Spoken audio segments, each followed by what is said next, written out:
नागरी सत्कार समारंभाचे अध्यक्ष, आपल्या तालुक्याचे ज्येष्ठ नेते, माझे ज्येष्ठ मार्गदर्शक आदरणीय प्रकाश भाऊ वाजे, ज्यांनी आपल्या जीवनामध्ये कोणाचेही या ठिकाणी सत्कार केलेले नाही, केवळ नातेवाईकांच्या आग्रहास्तव माझ्या प्रेमापोटी आज दिल्लीवरून ते या समारंभासाठी उपस्थित झालेत।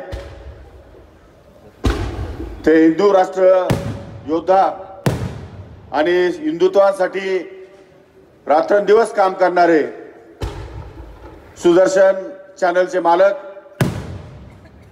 डॉक्टर सुरेश नाना चव्हाणके, श्रीमंतिनी कोकाटे, आजचा हा कृषी दिन असल्यामुळे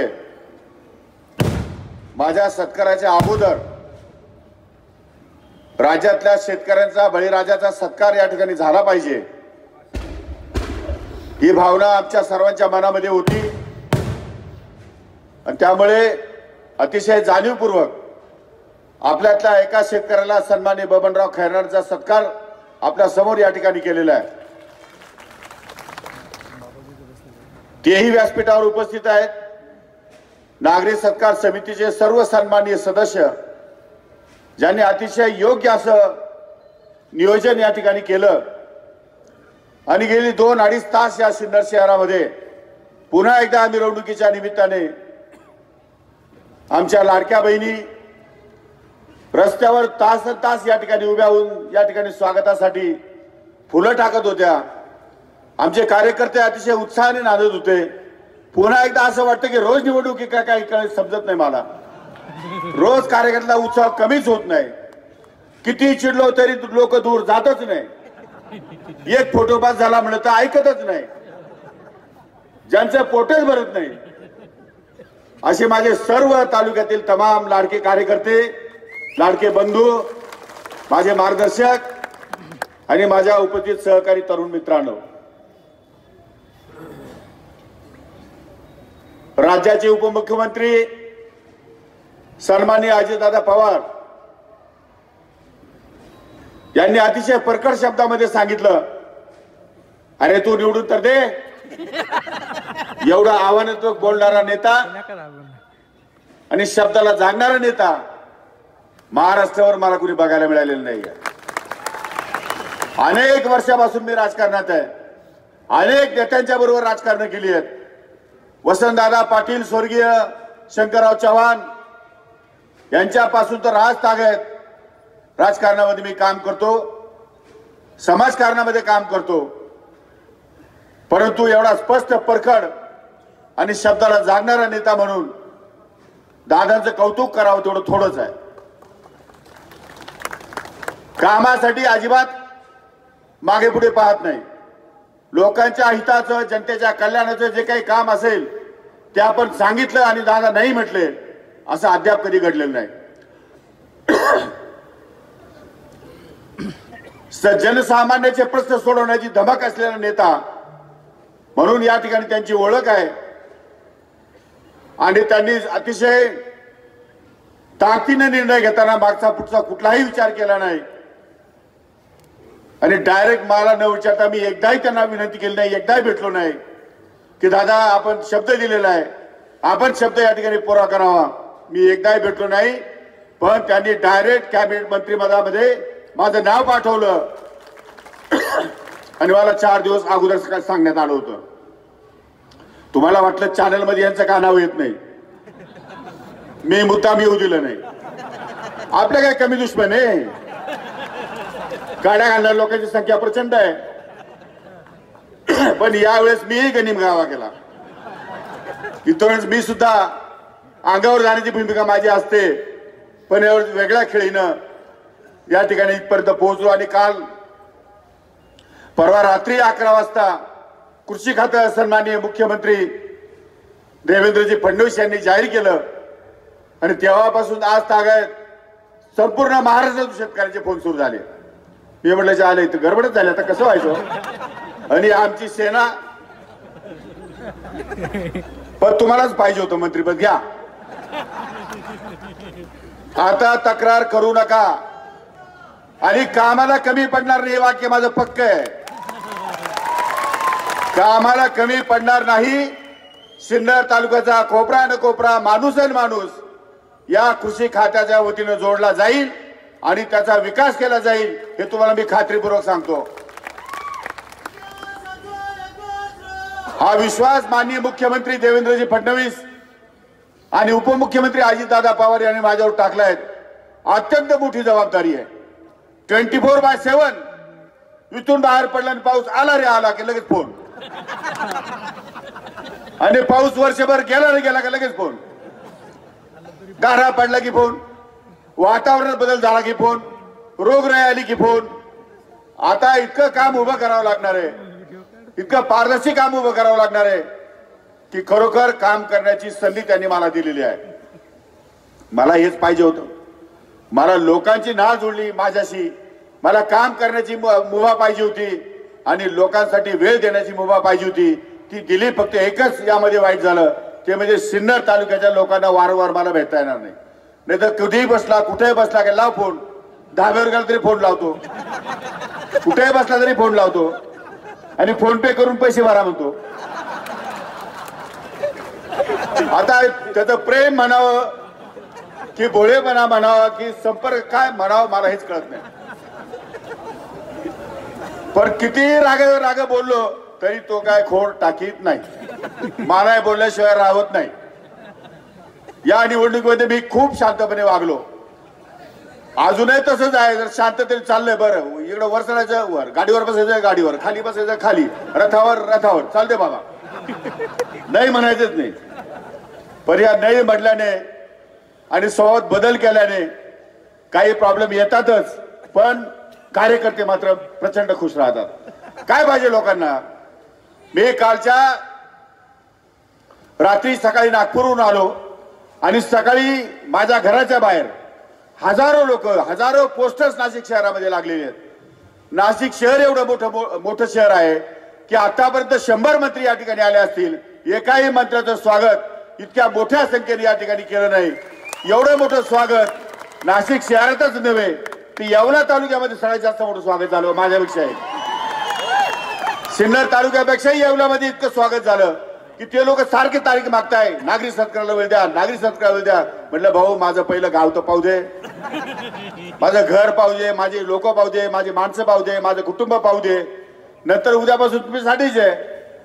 पण लोकांमध्ये इतका उत्साह होता. 4-2 कार्यकर्त्यांना आमच्या काही लोकांनी विचारलं की असं काय झालं, एवढी गर्दी का बरं होते. याच्या अगोदर तर अनेक वेळा मंत्री येऊन गेले, अनेक वेळा मंत्र्यांचे सत्कार झाले, मग आता जेवढी गर्दी कुठून आली आहे. त्यातले 2 कार्यकर्ते असे म्हटले की आम्ही मंत्री अनेक वेळा पाहिलेत पण ते दुरून पाहतो, आम्हाला जवळ जायला कोणी येऊ देत नाही म्हणे. हा एकमेव मंत्री असा याच्या गळ्यात हात घालून फोटो काढता येतो म्हणे. सर्वसामान्यामध्ये राहणारा माणूस, सर्वसामान्य जनतेमध्ये राहणारा माणूस, परखड बोलणारा माणूस, पारदर्शी कारभार करणारा माणूस, म्हणून हा आम्हाला सगळ्यांना आवडतो. किती ज्यांची अवकात नाही. आणि मलाही समजत नाही की ज्या लोकांनी मला आमदार केलंय, ज्या लोकांसाठी मला मंत्रिपद मिळालेलं आहे, त्यांच्या बरोबर त्यांच्या सह राहण्यात काय अडचण आहे. तेव्हा त्यांच्यासाठीच जर काम असेल. मला नागपूरच्या अधिवेशनामध्ये 5 गाड्या आल्या, त्यामध्ये 5 गाड्यामध्ये 4 गाड्या पोलिसांच्या होत्या संरक्षणाला, 1 गाडी मला होती. त्याच्या बाजून तुम्हाला 2-5 गाड्या असतील तर पाठवतो. मी म्हटलं कशाला पाहिजे मला एवढ्या गाड्या, मला एकच गाडी द्यायची, बाकीच्या गाड्या घेऊन जा तुमच्या. मला सिक्युरिटी दोघं, मी कोणाचं वाईटच केलं नाही तर माझं कोण वाईट करेल. मला गरज नाही. 4ही गाड्या परत पाठवून दिल्या, एकच गाडी ठेवायची. गाडी त्यांना पोलिसांना सांगून ठेवलं, सायरन वाजवायचा नाही, सिग्नलवर गाडी थांबवायची, सिग्नल तोडायचा नाही. सामान्य लोकांसाठी जे कायदे आहेत तेच कायदे मला लागू राहतील. वेगळा कायदा, वेगळा नियम आणि वेगळी सिक्युरिटी, वेगळी यंत्रणा माझ्यासाठी चालणार नाही. मी काल जसा असतो तसाच आजही आहे, उद्याही मला तसंच राहू द्या. कारण शेवटी लोकांसाठी राज्य चालवायचे आहे. सरकार कोणाचे आहे? सरकार कोणासाठी आहे? सरकार जनतेसाठी आहे. सरकार सर्वसामान्यांसाठी आहे. ज्यांच्यासाठी आपल्याला काम करायचं आहे त्यांच्यापासून आपलं अंतर काय वाढवावं, त्यांच्यापर्यंत आपला अंतर कमी कसं होईल याचाच विचार या ठिकाणी सातत्याने मी करत असतो। आणि हे खातं इतकं मोठं आहे, या खात्यामध्ये काम करताना माझी दमछाक होणार आहे, राज्यामध्ये कानाकोपऱ्यात जावं लागणार आहे। मला काल मी खातं जाहीर झालं त्या अमरावतीवरून फोन, यवतमाळवरून फोन, अकोल्यावरून फोन, आम्ही विमा उतरवला, आम्हाला पैसे नाही, म्हणजे लगेच सुरू झालं। मी म्हटलं बाबा अजून मला अधिकारी माहित नाही, पोर्टफोलिओ घेतला नाही, फक्त जाहीर झालंय खातं, तिथं कोण आयुक्त आहे, कोण जिल्ह्याचा कृषी अधिकारी आहे तेही माहिती नाही। पण यामध्ये खूप चव्हाणके साहेब, यामध्ये तुमची मदत मला खूप लागणार आहे। महाराष्ट्रातल्या नव्हे तर देशातल्या शेतकऱ्यांना संरक्षण देण्याची गरज आहे। शेतकरी बिचारा रात्रंदिवस कष्ट करतो, शेत कांद्याचा पिकवतो, टमाटे पिकवतो आणि खुशाल डोळ्यासमोर रस्त्यावर त्याला उभरून जाऊन परत जावं लागतं। ही काही गोष्ट आमच्या दृष्टीने चांगली नाही, सरकारच्या दृष्टीने अजिबातच चांगली नाही। त्यामुळे शेतकऱ्यांना जोपर्यंत संरक्षण मिळत नाही, जोपर्यंत न्याय मिळत नाही, तोपर्यंत धोरणात्मक निर्णय आपल्याला घ्यावे लागतील आणि हे निर्णय केंद्राशिवाय होणार नाही। म्हणून मला डॉक्टर सुरेश चव्हाणके साहेबांचं या ठिकाणी फार मोठी मदत होणार आहे। केंद्रीय मंत्र्यांचे मी आज पुण्यामध्ये होते, मी इकडे कार्यक्रम दिला। केंद्रीय मंत्री सन्माननीय मुख्यमंत्री देवेंद्रजी फडणवीस तेही पुण्यामध्ये आहेत आणि आजचा कृषी दिनाचा काही कार्यक्रम होता, मी तर किती कार्यक्रम देऊन ठेवला, ज्यावेळेस खातं नव्हतं माझ्याकडे त्याच वेळेस कार्यक्रम दिलाय। शेवटी मी दोघांशीही बोललो की मला आज या ठिकाणी कार्यक्रम सोडून कसं यायचं, माझ्यासमोर प्रश्न आहेत, माझ्या मतदारसंघामध्ये कार्यक्रम आहे। तर मला मुख्यमंत्र्यांनी सांगितलं की तुम्ही काही काळजी करू नका, आजच्या दिवस तुम्हाला एक्सक्यूज आहे, तुम्ही जा आणि नंतरच्या काळात मात्र एकही कार्यक्रम चुकावला नाही पाहिजे। फडणवीस साहेबांनी शिस्त हेडमास्टर आहे, कठीण हेडमास्टर आहे, म्हणजे मला दोन हेडमास्टर आहे, दादा हेडमास्टर आहे, फडणवीस हेडमास्टर आहे। त्यामुळे दोन हेडमास्टरच्या हाताखाली काम करायचं म्हटलं तर माझी तर दमछाकच होणार आहे। पण मी त्याला समर्थ आहे, मी कुठे कमी पडत तुम्हाला माहिती आहे, मी त्यामध्ये कुठे कमी पडत नाही, कमी पडणार नाही। मला या तमाम महाराष्ट्रातल्या शेतकऱ्यांना न्याय कसा देता येईल, तमाम महाराष्ट्रात शेतकरी आपल्या पायावर कसा उभा राहील आणि त्याचे सारखे दुःख येते त्याच्या जीवनामध्ये आहेत ते कमी कसे करता येतील, तो विचार माझ्या मनामध्ये कायम आहे। आणि सन्माननीय मुख्यमंत्री आणि उपमुख्यमंत्री त्या दोघांच्याही मनामध्ये आहेत, एकनाथ शिंदे साहेबांच्या मनामध्ये आहेत, सामान्य माणसासाठी काम करणारं सरकार म्हणून त्यांची या ठिकाणी प्रतिमा निर्माण करायची आहे। आणि त्यासाठी एवढं मोठं प्रचंड मोठं खातं, या खात्याची जबाबदारी राज्यामध्ये ते 4-5 खाती आहेत, त्यामध्ये एवढं मोठं खातं, या खात्याची जबाबदारी त्यांनी माझ्यावर टाकली आहे। काहीतरी त्यांच्याकडे विश्वास असेल, काहीतरी त्यांच्या अपेक्षा असतील आणि त्यांच्या आणि तुमच्या सर्वांच्या अपेक्षा एकत्र करून आपल्याला पुढे विकास या ठिकाणी साधायचा आहे, राज्याचा विकास करायचा आहे। आपला तर होणारच हो, आपल्याला काय काही लागलं तर होईल, कार्यालय स्थापन करायला 1 नव्हे 4 नाही 10 पीए ठेवतो। पण एकच विनंती माझी, बाबा ऑफिसात तरी जाऊन त्याला फोन कर जा, उठलं की मलाच फोन करता, ट्रान्सफरवर जायला ऑफिसला गेला होता का, नाही गेलो, मग ऑनलाईन घेतो का, थांबा पाहतो, फोन उचलत नाही तो। अरे असे इतके प्रश्न असतात, पहिलं तुम्ही ऑफिसला जा, माझे पीए बसले तो तुमच्याबरोबर येईल, तुम्हाला 24 तासात जर नाही रिलीफ मिळाला तर शेवटी मला फोन करा, पण पहिला मला फोन करायचा, नंतर ऑफिसला फोन करायचा, त्याशिवाय समाधानच नाही लोकांचं, करायचं काय मला सांगा। पण आता थोडीशी सवय बदला, तुमची कामं अडणार नाही, अडू देणार नाही। सगळ्या अधिकाऱ्यांना माझ्या स्ट्रिक्ट सूचना आहेत, एकाही शेतकऱ्याचं काम अडलं नाही पाहिजे, साम दाम दंडभेद सगळ्या शेतकऱ्यांना न्याय मिळाला पाहिजे। आणि मी सांगू इच्छितो, जात आणि धर्म या गोष्टीवर माझा फार विश्वास नाही, मी हिंदू आहे, मला अभिमान आहे, मी मराठा आहे, मला अभिमान आहे, पण दुसऱ्या जातीला आणि दुसऱ्या धर्माला द्वेषून किंवा त्यांचा विरोध करून किंवा त्यांना कमी समजून कोणत्याही प्रकारचं कृत्य माझ्या हातून घडणार नाही, ते मी घडून देणार नाही कधी। कारण मला सर्व समाजाला बरोबर घेऊन जायचंय, विकासाकडे जायचंय। शेवटी हे छोटे विचार आमच्या मनावर शिवतच नाही, ज्यांच्या मनाला शिवतात त्यांना शिव दे, मला त्यांना लख लाभो, आपल्याला ते करायचंच नाही। आपल्याला सगळ्यांना बरोबर घेऊन जायचंय। लोक स्वार्थी आहेत, सोयीने या ठिकाणी राजकारण करतात, आपण सोयीने राजकारण करायचं नाही, आपलं राजकारण विकासाचं आहे। सर्वसामान्य माणूस हा केंद्रबिंदू आहे, सर्वसामान्य महिला हा केंद्रबिंदू आहे, त्यांच्या जीवनातल्या समस्या, त्यांच्या जीवनातल्या अडचणी सोडवण्यासाठी सरकारने या ठिकाणी माझ्यावरती जबाबदारी दिली आहे। ती जबाबदारी अत्यंत समर्थपणे पार पाडण्याची या ठिकाणी माझी तयारी आहे। आपण सर्वजण जेवढ्या प्रेमाने आपण या ठिकाणी साथ दिली, मेहरबानी करून तुम्ही तेवढ्याच प्रेमाने मी तुम्हाला अटेंड केल्याशिवाय राहणार नाही। एक दिवस तर माझा तुमचा आहेच, सिन्नरसाठी एक दिवस तर माझा पक्का आहे, शनिवारी मी येणार, सगळ्यांना भेटणार, जमलं तर 2-3 महिन्यामध्ये जनता दरबार घेणार आणि सगळ्यांचे प्रश्न मार्गी लावणार आहे। मी कामाला कमी पडणार नाही, कसूर करणार नाही, हे मी आपल्याला निश्चित सांगतो. खूप मोठ्या संख्येने या ठिकाणी जनसमुदाय आलेला आहे आणि साहेबांना जायचंय. चव्हाण साहेबांना मी आपला अधिक वेळ घेत नाही. मी एक अर्ध्या तासामध्ये मला एक चॅनलला मुलाखत आहे, इथं शेजारीच बसणार आहे. तोपर्यंत आपण सगळ्यांनी यायला बसा. मी 11 वाजेपर्यंत इथं आहे, 12 वाजेपर्यंत इथं आहे.